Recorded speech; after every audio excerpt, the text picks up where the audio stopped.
नमस्कार विद्यार्थी मित्रांनो, फ्लो थ्रू पाईपमधला आपण इम्पॉर्टंट टॉपिक आज डिस्कस करणार आहोत, जो आहे power transmitted through the pipe. ठीक आहे. So power transmitted through the pipe जो आहे हा इम्पॉर्टंट पॉईंट आपण डिस्कस करणार आहोत, पॉवर ट्रान्समिटेड थ्रू दी पाईपचा. ठीक आहे. हा वाला प्रश्न जो की आहे परीक्षेमध्ये सतत विचारत असतात, त्यामुळे याचे डेरिव्हेशन जे की आहे डेरिव्हेशन आणि प्रॉब्लेम आपल्याला व्यवस्थित समजून घ्यायचे आहेत. तो power transmitted through the pipe याच्यामध्ये आपल्याला दोन क्वेश्चन विचारतात, दोन क्वेश्चन डिराईव्ह करायला लावतात. पहिला प्रश्न काय विचारतात, derive and expression for the power transmission through pipe. तर पाईप जो काही आहे त्या पाईपमधून वाहणारं जे पण पाणी आहे, ठीक आहे, त्याची आपल्याला काय करायची, पॉवर किती ट्रान्समिट होते. इनलेटला पॉवर काहीतरी अवेलेबल असेल, आउटलेटला पॉवर पण काहीतरी अवेलेबल असेल, पॉवर ट्रान्समिट किती झाली याचं एक्सप्रेशन आपल्याला तो विचारतात. आता या गोष्टीला समजून घेण्यासाठी आपण काय करूया, एक रिझर्वायर घेऊया. हा रिझर्वायर आहे आपल्याकडे, हा रिझर्वायर आहे, एक पाण्याची टाकी आहे. या पाण्याच्या टाकीमध्ये पाणी इथपर्यंत भरून ठेवलं आहे, समजा या लेवलपर्यंत. ठीक आहे. आणि जर पाईप लावला आहे आपण, या पद्धतीने हा पाईप लावून ठेवला आहे. हा जर बघायला गेलो त्या पाईपचा हा इनलेट आहे, याला म्हणूया आपण एक पॉईंट. ठीक आहे. आणि हा दुसरा पॉईंट आहे, याला बोलू आपण 2 पॉईंट. हा आउटलेट आहे पाईपचा. तो इनलेट आहे 1, आउटलेट आहे 2. आता जर आपण बघायला गेलो तर इनलेट जो 1 आहे, इथं हेड किती अवेलेबल आहे, इथं पाण्याची उंची किती अवेलेबल आहे, तर ती आहे h. आणि इथं जर बघायला गेलो तिथे हेड किती अवेलेबल आहे, तर हेड इथे किती अवेलेबल असणार आहे, जेव्हा एकापासून पॉईंट 2 पर्यंत वॉटरचा फ्लो होतोय, लॉस होतोय. तर लॉस जर का झाला तर इथं हेड अवेलेबल आहे h, तर इथं जो हेड अवेलेबल असेल तो h मायनस समथिंग असेल. मायनस समथिंग म्हणजे काय, समजा या पाईपची लांबी होती l, डायमीटर आहे l, d, तो लांबी आहे l, डायमीटर आहे d, आणि या पाईपमधून जो हेड लॉस होतोय त्याला समजा आपण कन्सिडर करूया EHL. तर EHL एवढा हेड लॉस होतोय. मेजर आणि मायनर हेड लॉसचे आपण एक्सप्रेशन बघितलेत. तर इथं जर का हेड अवेलेबल 1 असेल तर 2ला हेड किती अवेलेबल आहे, तो आहे h मायनस लॉस EHL. एवढा हेड अवेलेबल आहे कुठे, 2ला. प्रश्न काय विचारला आपल्याला की तुम्ही एक्सप्रेशन डिराईव्ह करून द्या पॉवर ट्रान्समिटेड थ्रू दी पाईपचं. ठीक आहे. मग आता नेमकं काढायला का लावतोय ते आपण बघूया. पुढे जर आपण बघायला गेलो तर काय करू, आता बघा, जेव्हा मी पॉवर बोलतोय तर पॉवरचं एक्सप्रेशन आपल्याकडे काय असतं, force into velocity. Force into velocity, तो फोर्स इंटू व्हेलॉसिटी. आणि जेव्हा आपण बघायला जातोय की फोर्स इंटू व्हेलॉसिटी, इथं फोर्स कोणता काम करतोय, पाईपमध्ये जो पण फोर्स आपण बघायला जातोय हा फोर्स कोणता आहे, हा आहे त्या फ्लूडचं वेट. याचा अर्थ जेव्हा मी फोर्स बोलतोय तर तो कोण आहे, फ्लूडचं वेट झालं. तो वेट इंटू व्हेलॉसिटी बोलता येईल आता पॉवरला. पुन्हा जर बघायला गेला तर हे जे काही वेट आहे आणि दुसरा जो म्हणजे कोण दुसरा व्हेलॉसिटी जो आहे, यांचे एक्सप्रेशन आपल्याला माहिती आहेत. कशा पद्धतीने, जेव्हा मी वेट बोलतोय तर हा वेट कुठून आणला आपण, आपल्याकडे फॉर्म्युला असतो gamma is equal to weight upon volume. तर याचा अर्थ वेट कसं काढणार, मी व्हॅल्यूमला अलीकडे पाठवतो, gamma into volume is equal to आपला हा वेट झाला. तो मी वेटच्या ऐवजी गॅमा इंटू व्हॅल्यूम लिहिणार. तो गॅमा इंटू व्हॅल्यूम याचा अर्थ गॅमा इंटू व्हॅल्यूमला कसं लिहितो, या पद्धतीने लिहितो, हा व्हॅल्यूम झाला. पुन्हा व्हेलॉसिटीला कसं करता येईल, डिस्चार्जचा एक फॉर्म्युला शिकवला होता, Q is equal to area into velocity. तर व्हेलॉसिटी जर का मला काढायची असेल तर मी क्यूला अलीकडे पाठवतो, तर क्यू डिवाइड बाय एरिया ही झाली व्हेलॉसिटी. याचा अर्थ या व्हेलॉसिटीच्या ऐवजी आपण लिहू शकतो क्यू डिवाइड बाय एरिया. आता हा व्हॅल्यूम आहे आणि व्हॅल्यूमला कसं लिहिता येतं, एरिया इंटू हाईट. याचा अर्थ gamma into area into height into Q divide by area. हा एरिया कट, हा एरिया कट, इथं काय ते gamma into H into Q. आता हा जो पण गॅमा आहे, या गॅमाला काय लिहिता येतं आपल्याला माहिती आहे, तो गॅमा म्हणजे युनिट वेट असतो आणि युनिट वेटला mass density into acceleration due to gravity लिहिता येते. Gamma is equal to rho G.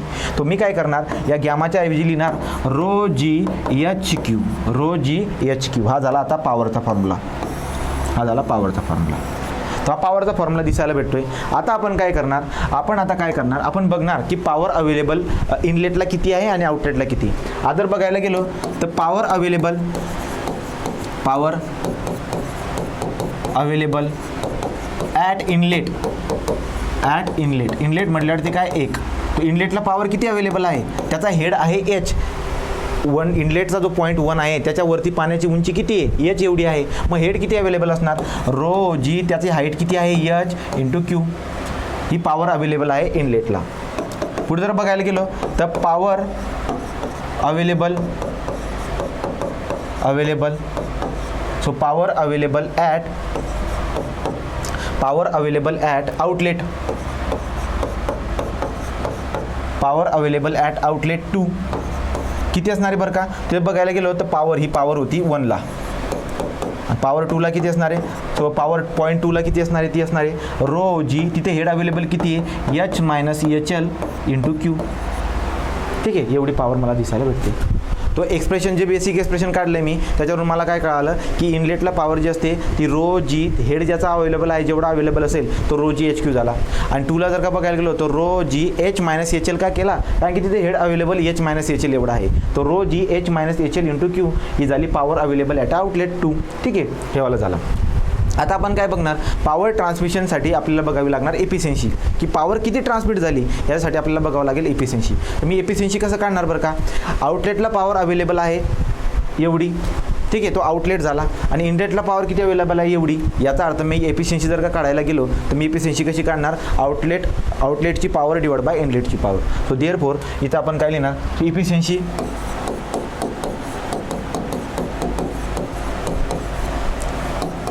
Efficiency जर मला काढायची असेल तर इफिशियन्सीला मी दाखवतो नीटाने काय असते बरं का ती, तो पॉवर अवेलेबल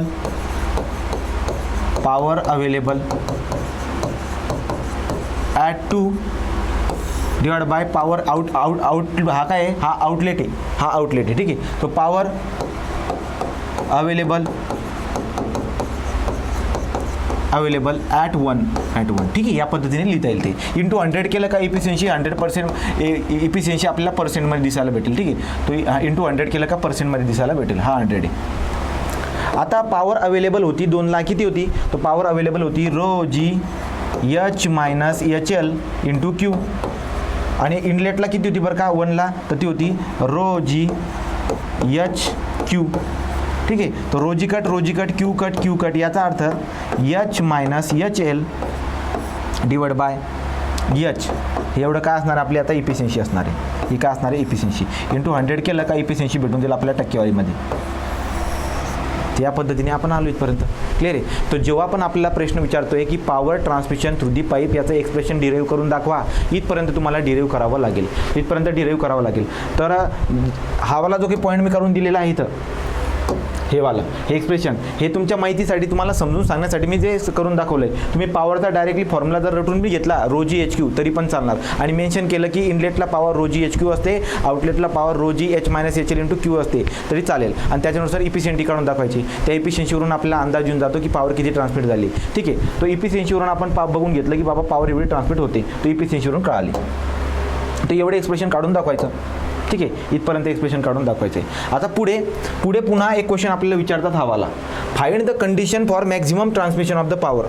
पाईपमधून पॉवर जास्तीत जास्त ट्रान्सफर व्हावी त्यासाठी कंडिशन काय आहे, असा पण प्रश्न आपल्याला विचारला जातो.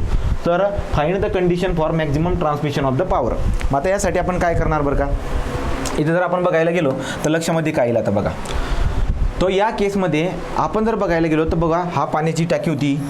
ठीक आहे, इथपर्यंत पाण्याची लेवल होती, हा इनलेटचा पॉईंट होता, इथं पाईप होता, हा इनलेटचा पॉईंट होता 1, हा आउटलेटचा होता हा 2. ठीक आहे, तर इथं जर बघायला गेलो तिथं पॉवर अवेलेबल किती होती रो जी एच क्यू. ठीक आहे, इथं जर पॉवर बघायला गेलो तर पॉवर किती आहे rho G H minus H L into Q. ठीक आहे, तर जर समजा पॉवर जर का मॅक्झिमम ट्रान्समिट करायची असेल, म्हणजे इथली पॉवर जर का जास्त पाहिजे असेल, पॉवर जास्त ट्रान्समिट करणं याचा अर्थ आउटलेटला पॉवर जास्त असणं. ठीक आहे, याचा म्हणजे ठीक आहे तो कम्पॅरेटिव्हली पॉवर जास्त असणं. तर आउटलेटला पॉवर जास्त जर का ठेवायची असेल विथ रिस्पेक्ट टू डिस्चार्ज, ठीक आहे, तर विथ रिस्पेक्ट टू डिस्चार्ज तर ती कसं काढणार बरं का, त्यासाठी मॅक्झिमा आणि मिनिमाची कन्सेप्ट इथं अप्लाय करावी लागेल. तर मी पुन्हा काय केला, या प्रश्नाला जेव्हा मला सॉल्व्ह करायचं होतं तर पुन्हा मी पाण्याची टाकी काढून दाखवली. इनलेटला आपण 1 पॉईंट बोललो, आउटलेटला आपण 2 पॉईंट बोललो. Power available at a inlet रोजी एच क्यू असं बोला, पॉवर अवेलेबल ॲट आउटलेट रोजी H minus H L into Q बोला. ठीक आहे, इथपर्यंत आलो. आता मला पाहिजे maximum power at a outlet. तर आउटलेटला जर का मॅक्झिमम पॉवर पाहिजे असेल तर इथं काय मेन्शन करायचं, फॉर मॅक्झिमम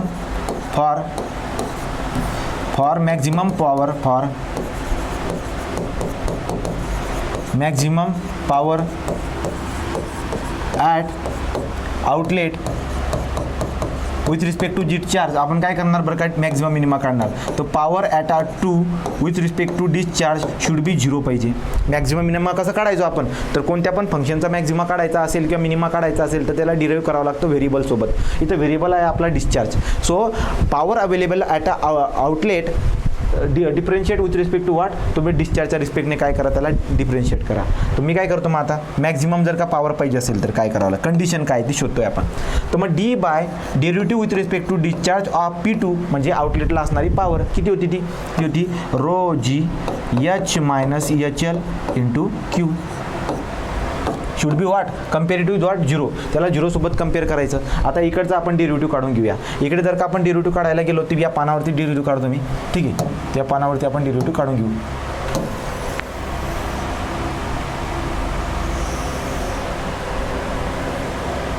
त्याला वरती सरकून द्या, ठीक आहे. ते या पद्धतीने. आता इथं जर बघायला गेलो त्याचा डेरिव्हेटिव्ह कसा काढतो बघा. डेरिव्हेटिव्ह जर बघायला गेलो तर derivative with respect to discharge of, याला मल्टिप्लाय करून टाकतो मध्ये, rho G H Q minus rho G छोटा एच एल इंटू क्यू, या पद्धतीने आहे ते. आणि इज इक्वल टू कम्पेअर करायचं त्याला झिरो सोबत. आता जर बघायला गेलो तर काय बरं का, तो D by D Q of first term काय आहे, rho G H Q minus D by D Q of rho G H L Q. मी सेपरेट करून डेरिव्हेटिव्ह काढतोय. हे जर बघायला गेलं तर काय, विथ रिस्पेक्ट टू क्यू आपण डिस्चार्ज घेतोय, कॉन्स्टंट टेकिंग कॉमन. मग कॉन्स्टंट कोणता आहे बरं का, रो जी एच हा कॉन्स्टंट आला. आणि क्यूचा derivative with respect to Q जर करायला गेला तर 1 असणार आहे, मी काही लिहित नाही. पुन्हा इकडे या, इकडे जर बघायला गेलं तर कॉन्स्टंट टेकिंग कॉमन, तर rho G H L constant taking common, इथे क्यूचा डेरिव्हेटिव्ह काय असणार आहे 1, इज इक्वल टू हा काय झाला 0, इज इक्वल टू हा काय झाला 0. आता इकडे जर आपण बघायला गेलो, एक मिनिट हां, इथं एक पॉईंट मिस होतोय आपला काहीतरी, तो क्यू, ओके ठीक आहे. त्याला जे डेरिव्हेटिव्ह करण्याच्या अगोदरच आपण काय करायला पाहिजे होतं, या एच एलची व्हॅल्यू टाकून द्यायला पाहिजे होती. कारण की एच एल जो आहे त्या एच एलमध्ये क्यू लपलेला आहे, त्यामुळे एच एलमध्ये क्यू असल्यामुळं आपण डेरिव्हेटिव्ह करताना इथूनच काय करूया, या पद्धतीने आपण थोडं समजून घ्या तुम्ही, ठीक आहे. तर याला काय करतो मी, हां, इथं आपण काय करूया, होता काय D by D Q rho G H minus H L म्हणजे हेड लॉस आहे, आणि त्याला कसं काढतो आपण, एफ एल क्यूचा square divide by 12.1 D raise to 5. इथं क्यू असल्यामुळे मला एच एलची व्हॅल्यू जी की आहे पुट करावी लागते, ठीक आहे, into Q comparing with what 0. आता तुम्ही सेपरेट करू शकतात. आता सेपरेट कसं करायचं, तो D by D Q of rho G H आणि बाहेरचा क्यू आहे, याचा अर्थ rho G H Q minus, इथं कसं करणार बरं का, तो हा होईल, इकडे आपण डायरेक्टली सेपरेट करूया, D by D Q of, ही टर्म जर इथं मल्टिप्लाय करून टाकली मी तर काय होणार आहे बरं का, तर rho G F L Q into Q, क्यूचा cube divide by 12.1 D raise to 5 comparing with 0. ठीक आहे, इथपर्यंत आलो. आता पुढे बघायला गेलो तर काय होईल बरं का, तर विथ रिस्पेक्ट टू क्यू जर डेरिव्हेटिव्ह घेताय तर कॉन्स्टंट टेकिंग कॉमन करा. कॉन्स्टंट कोणते, रो जी एच, तर रो जी एच हे कॉन्स्टंट टेकिंग कॉमन आलं. क्यूचा derivative with respect to Q काय 1 आहे.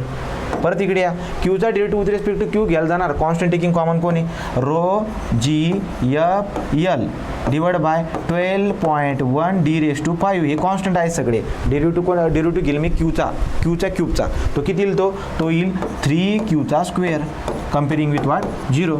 इथपर्यंत आलो.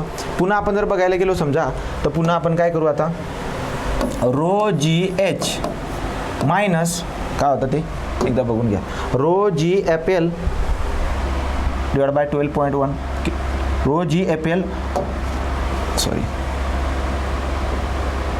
Row G F L divide by 12.1 D raise to 5 3 क्यूचा स्क्वेअर इज इक्वल टू 0. या टर्मला पलीकडे पाठवा, तो rho G H is equal to rho G F L divide by 12.1 D raise to 5 3 क्यूचा स्क्वेअर, या पद्धतीने होऊन जाईल. आता काय कट होईल बरं का, हा रोजी कटला, हा रोजी कटला, ठीक आहे, रोजी कट झाला. पुन्हा काय कट होतं आहे का बरं बघा, ठीक आहे. तर एच इज इक्वल टू काय येतोय, H is equal to 3 F L क्यूचा square divide by 12.1 D raise to 5. आता तुम्ही जर ऑब्झर्व जर करायला गेला तर तुम्हाला कळून जाईल की आता हेड लॉसचा फॉर्म्युला आहे, परत हा फ्रिक्शन लॉसचा फॉर्म्युला आहे. मग F L Q square divide by 12.1, मग याचा अर्थ काय झाला बरं का, हे एक्सप्रेशन कसं बनतंय, हे एक्सप्रेशन बनणार आहे. आता लिहून घ्या, वाटल्यास तुम्हाला लिहायचं असेल तर थोडं पॉज करून याला या पद्धतीने लिहून घ्या. मग एक्सप्रेशन कसं बनेल बरं का, आता हे पुढे जाऊ, ते एक्सप्रेशन जे की आहे हे बनेल, total head is equal to 3 times H, head loss आहे EHL, या पद्धतीने होऊन जाईल. झालं. तो याचा आन्सर काय असणार होता, हा होता हेड लॉसचा फॉर्म्युला. मग 3 इंटू हेड लॉस केलं मी, या पद्धतीने आला. मग कंडिशन काय भेटली, जर आपल्याला मॅक्झिमम इफिशियन्सी पाहिजे असेल तर कसं काढणार मी आता बघा. तो मॅक्झिमम पॉवर जर का पाहिजे असेल, आउटलेटला 2 नंबरचा जो आउटलेट होता आपला, तर सेकंड पॉईंटला जर का पॉवर जास्त पाहिजे असेल तर कंडिशन काय पाहिजे, त्या पाईपमध्ये होणारा जो हेड लॉस आहे, हेड लॉस जो पण होतोय तो किती पाहिजे, h/3 एवढा पाहिजे. याचा अर्थ काय झाला बरं का बघा, ही पाण्याची टाकी होती, इथं पाईप लावलेला होता. इथे जर का पॉवर तुम्हाला जास्त पाहिजे असेल, इथे जर का जास्त पाहिजे असेल तर याची उंची असेल काहीतरी h, तर याच्या h/3 एवढा लॉस व्हायला पाहिजे याच्यामध्ये. या पाईपमध्ये जर का समजा h/3 एवढा जर का हेड लॉस झाला तर इथं पॉवर आपल्याला मॅक्झिमम दिसायला भेटेल. तर मॅक्झिममची कंडिशन काय आली, head loss at a outlet 2 should be h/3 आणि h म्हणजे काय, इनलेटला असणारा हेड. तर इनलेटला जेवढा हेड अवेलेबल आहे त्याचा बाय 3 जर का केला तर एवढा लॉस पाईपमध्ये जर का होत असेल तर आउटलेटला मॅक्झिमम पॉवर भेटेल. इनलेटला असणारा हेड अवेलेबल जो आहे त्याचा h/3 जर केला किंवा त्याचा हेड/3 जर का केला तर एवढा लॉस त्या पाईपमध्ये व्हायला पाहिजे. एवढा पाईपमध्ये लॉस झाला तर आपल्याला आउटलेटला काय भेटेल, मॅक्झिमम पॉवर भेटेल. मग आता ही झाली कंडिशन h/3. तर मला जर का समजा इथंच याला पुढे एफिशियन्सी काढायची असेल तर एफिशियन्सीचं एक्सप्रेशन काय सांगितलं मी, h - HL / h × 100. आता हे जर बघायला गेलो तर काय होईल बरं का, h ठीक आहे, HL किती काढला आपण, तो मॅक्झिमम पॉवर जर का तुम्हाला पाहिजे असेल तर मॅक्झिमम पॉवरच्या वेळेस एफिशियन्सी किती असते, किती असणार आहे, HL असतो आपला h/3 / h × 100. याला जर का आपण सॉल्व करायला गेलो तर जर याला पूर्ण करायला गेलो h कट होणार आहे, हे उत्तर येणार आहे 66.67%. काढून बघा तुम्हाला एफिशियन्सी दिसायला भेटेल एवढी. ठीक आहे. तो 3 - 1 200 / समथिंग 3 केला तर तुम्हाला 66.67% एवढं दिसायला भेटणार आहे. याचा अर्थ काय निघाला, तर सगळ्यात पहिले आपण काय काय केले जरा व्यवस्थित जर बघायला गेलो तर बघा, तो एकदा रिवाइज करून घ्या सगळ्या गोष्टी. हां, मला म्हटलं होतं की power transmitted through the pipe याचा एक्सप्रेशन डिराईव्ह करून दाखवा. तो आपण पहिली ही टाकी काढली, इनलेट आणि आउटलेट जो काय याची पॉवर आपण काढण्याचा ट्राय केला. मी त्याला बेसिककडे नेलं, या बेसिकवरून आपण पॉवरचा फॉर्म्युला काढला. ठीक आहे. तो पॉवर अवेलेबल होती इनलेटला ρg HQ, आउटलेटला होती ρg h - HL × Q. पुढे बघायला गेलं तर मी इफिशियन्सी काढून घेतली, इफिशियन्सी या पद्धतीने काढून घेतली. ठीक आहे. पुढे मला काय म्हणत होते, हे होतं माझा पहिला प्रश्नाचं उत्तर. दुसरा प्रश्न मला काय विचारून घेतला, मला म्हटलं की मॅक्झिमम पॉवर जर का ट्रान्समिट करायची असेल म्हणजे आउटलेटला पॉवर जर का जास्त ठेवायची असेल तर कंडिशन काय आहे. तर कंडिशन काय होती की हेड अवेलेबल जो आहे इनलेटला त्याच्या /3 एवढा पॉवर लॉस व्हायला, एवढा हेड लॉस व्हायला पाहिजे कशामध्ये, किंवा एवढा फ्रिक्शन लॉस व्हायला पाहिजे किंवा एवढा एनर्जीचा लॉस व्हायला पाहिजे त्या पाईपमध्ये. तर या पद्धतीने आपण त्याचं डेरिव्हेशन पण काढलं. मग त्यासाठी मी काय केलं बरं का, हे डेरिव्हेशन करून दाखवले. एकदा तुम्ही डेरिव्हेशन एकदा सोडून बघा, नसेल कळालं तर पुन्हा मला विचारा. ठीक आहे. तर हे वाला जे काही आहे इथपर्यंत आपण आलेलो आहोत, ते कंडिशन लक्षात ठेवायची. हे झालं, परत इथपर्यंत आन्सर काढायचं डायरेक्टली. ठीक आहे. तर इथं आपण थांबूया. Power transmitted through the pipe हा इम्पॉर्टंट पॉईंट आपण इथं कंप्लीट केलेला आहे. ठीक आहे. थँक्यू.